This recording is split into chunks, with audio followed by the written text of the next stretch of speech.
Monsieur le Président, depuis 2 ans, nous vivons dans un contexte particulier marqué par une pandémie mondiale qui a généré une crise sanitaire, économique et sociale.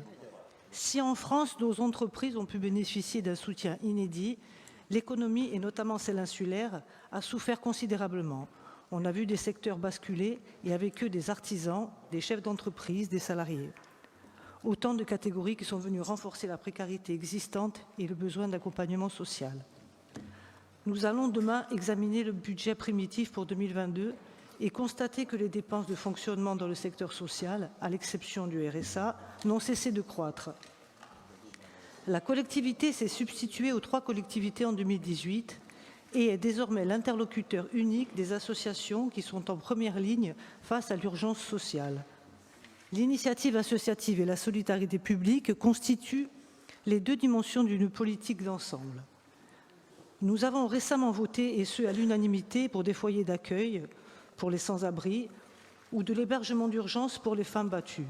On peine à distinguer ce qui relève de la collectivité directement ou du monde associatif soutenu financièrement par la collectivité.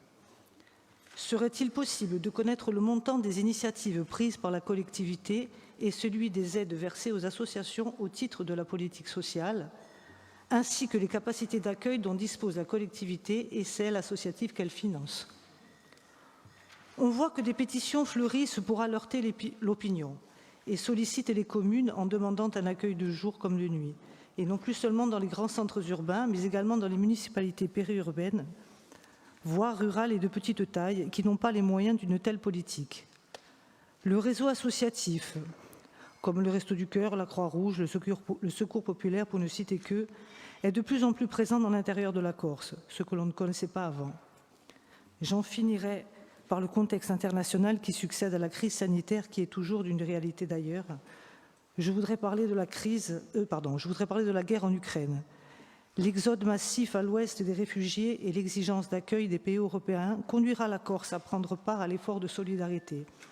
Ça a déjà d'ailleurs commencé au niveau associatif, mais aussi des particuliers qui ont proposé d'accueillir des familles ukrainiennes ou encore des communes qui souhaitent mettre à disposition des gymnases ou des salles polyvalentes.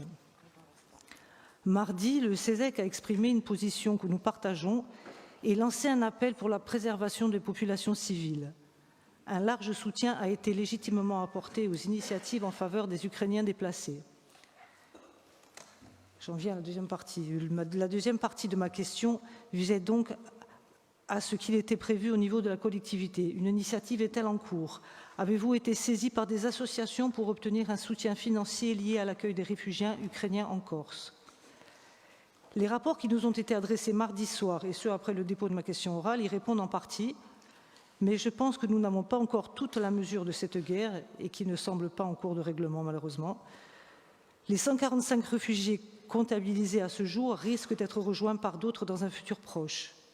D'ailleurs, dans votre rapport, on voit qu'une partie de l'engagement de 50 000 € dédiés à des initiatives propres à la CDC fera l'objet d'une déclinaison dans un second temps à l'occasion d'une prochaine session. Je vous remercie. Alors, la réponse de l'exécutif va vous être donnée par Bianca Fazzi. Je vous en prie. Merci Madame la Présidente.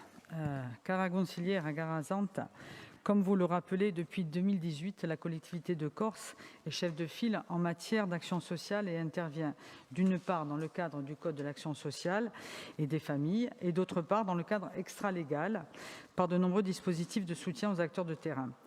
Nous l'aborderons demain à l'occasion du budget 2022. Nos dépenses dans les secteurs social et sanitaire dépasseront les 210 millions d'euros et sont en nette augmentation.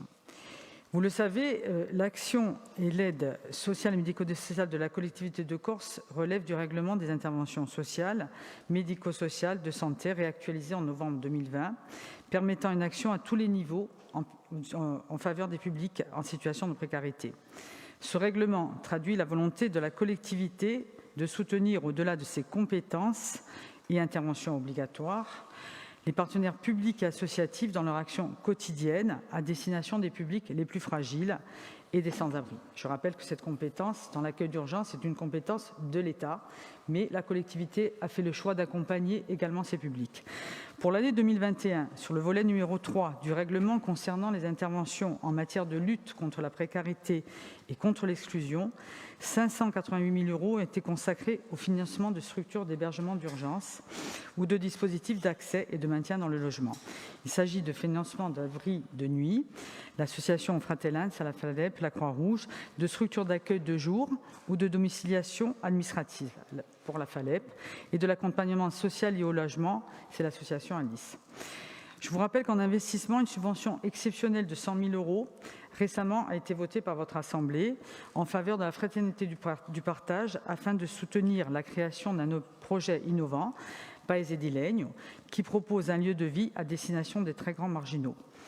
Par ailleurs, toujours sur le volet numéro 3 du règlement des aides, un budget de 715 000 € a été consacré en 2021 en faveur des associations pour la mise en œuvre d'actions variées à destination des plus fragiles, dont 419 000 € dédiés spécifiquement à l'aide alimentaire, concernant le secours populaire ou les Restos du Cœur par exemple. Il s'agissait de la distribution de colis alimentaires, de restauration sociale, mais également d'actions d'éducation à l'environnement, à la biodiversité, à l'alimentation, à l'accompagnement des publics fragiles et au renforcement du lien social, accès aux droits, lutte contre le non-recours par exemple. Les bénéficiaires sont en général orientés et suivis par les travailleurs sociaux de la collectivité de Corse, mais les associations et les acteurs de terrain sont bien évidemment des partenaires indispensables dans la mise en œuvre des projets. Je tiens bien sûr à votre disposition tous les éléments relatifs à ces dispositifs, la liste précise des associations, leur capacité d'accueil ainsi que le détail des actions financières. Enfin, concernant plus spécifiquement l'Ukraine, vous l'avez rappelé, le 28 février dernier, la collectivité, conjointement avec les associations des maires du Cismonte et du Piemonte, lançait l'opération Corsica Terra d'Accolta, destinée à organiser l'accueil des réfugiés, à mobiliser une aide humanitaire d'urgence et à apporter au peuple ukrainien un soutien financier. Dans ce cadre, notre collègue Lauda Guidicelli, qui est en charge pour le conseil exécutif de coordonner ces dispositifs, vous présentera demain très précisément les différents projets en cours. Sur le volet hébergement, il est notamment prévu la mise à disposition à titre gratuit par la collectivité de Corse au profit de la Croix-Rouge française de 5 logements dépendant de l'ancien collège des Padules à Ajaccio. Je vous remercie pour votre question.